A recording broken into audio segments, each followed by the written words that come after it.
Let's go to everyone's favorite or least favorite part of the week. Nobody is in the middle on these hearing from the audience segments. People either love it or they hate it, and they threaten to leave all the time.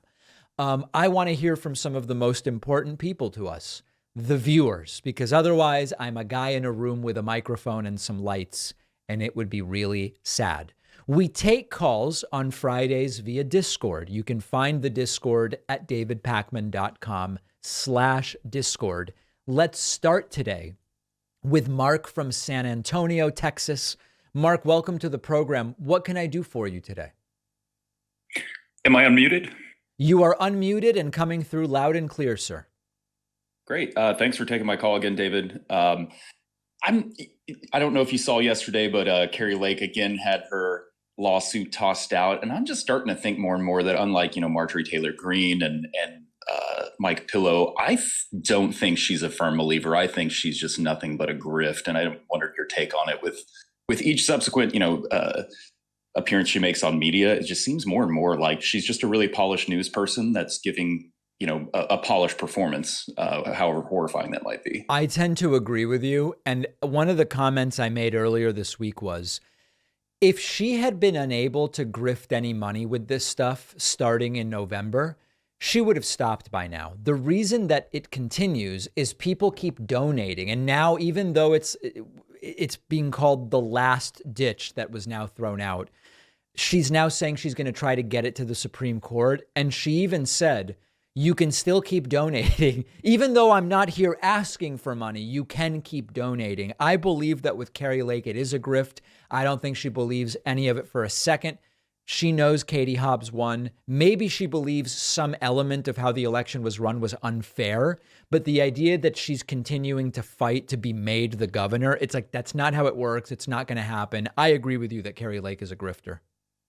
Yeah, it's performance art at this point, and I think if somebody on the left were willing to go that far to create a performance, a character, and then suddenly flip the script and, oh, by the way, I'm progressive, I think the right wing media would absolutely explode. But here they've just platformed her for forever. When I'm sure she's probably somewhere in the middle or moderately conservative, but this is it's just insanity. It's performance. Yeah, I remember. I don't want to misspeak, but didn't she support Obama at one point?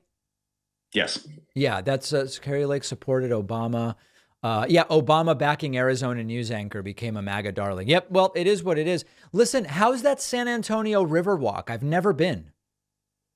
It used to be just firmly for tourists, and then there was a bunch of money committed to extending the river reach, and there's only like one last section left, but you'll be able to go from the museums all the way to the very tip, very southern tip of it to the final mission, the UNESCO mission heritage sites. So, sure, the Riverwalk downtown is just nothing but restaurants and hotels. But once you get outside of that, you can rent a bike and ride all the way to the Spanish missions, and it's a good time. It's really pretty. I'm gonna have to get down there, Mark. I appreciate the call.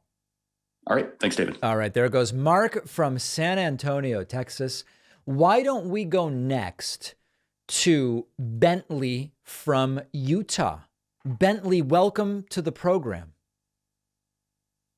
Hello, can you hear me? Yes, I can.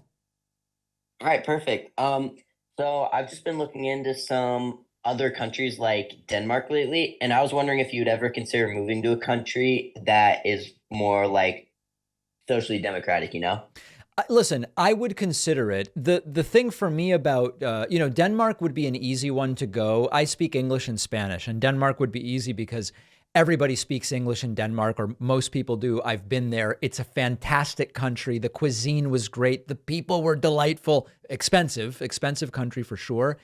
In really practical terms, I'm not seriously considering moving, other than I would, and I plan to, especially for my daughter, to get Spanish immersion. I do plan to spend extended periods of time in Argentina, and I've actually done so recently, like with not with big fanfare, but there have been periods where I've produced the show from Argentina. But moving, circumstances would have to be very extenuating for me to move, because the reality is a bunch of my family is in the United States. My job is in the United States. A lot of my friends and, this sort of thing. So Denmark is a place, if I were looking to move, Denmark would be a great place to move to. I'm just not actively looking right now. Yeah, fair enough. Thanks for taking my call. All right, Bentley from Utah, great to hear from you. Very much appreciate that.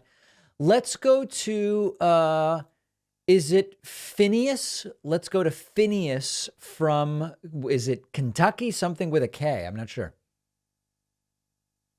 Phineas, please unmute yourself so we can hear what your name is and where you're going. Oh, Kansas. Phineas from Kansas. Yes, sorry. Phineas from Kansas. Hi, David. Thanks for having me on. Pleasure. I was calling to ask, in 2010, the Supreme Court overturned Citizens United. And if you look at voter participation before 2010, it actually shows a decrease in voter participation in volume and numbers.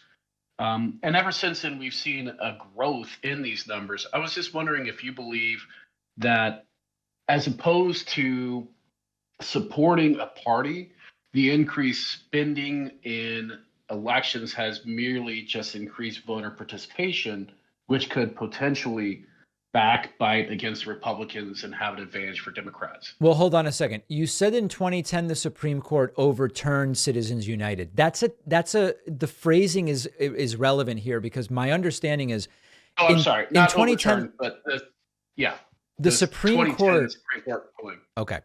In 2010, the Supreme Court reversed an earlier decision by a lower court, which upheld that the First Amendment applies to campaign finance laws and uncapped a lot of different types of spending. We're on the same page on that, right? Yes. Yeah.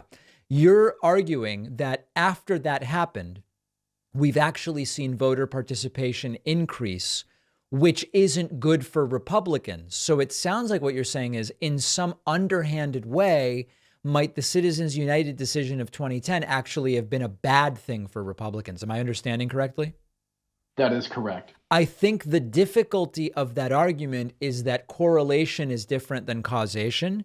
We would have to demonstrate that political turnout increased because of that decision, and I've not seen any evidence that that's the case. Okay. Well, I appreciate your time. Thank you. All right. Phineas from Kansas, a perfectly reasonable question, I must say.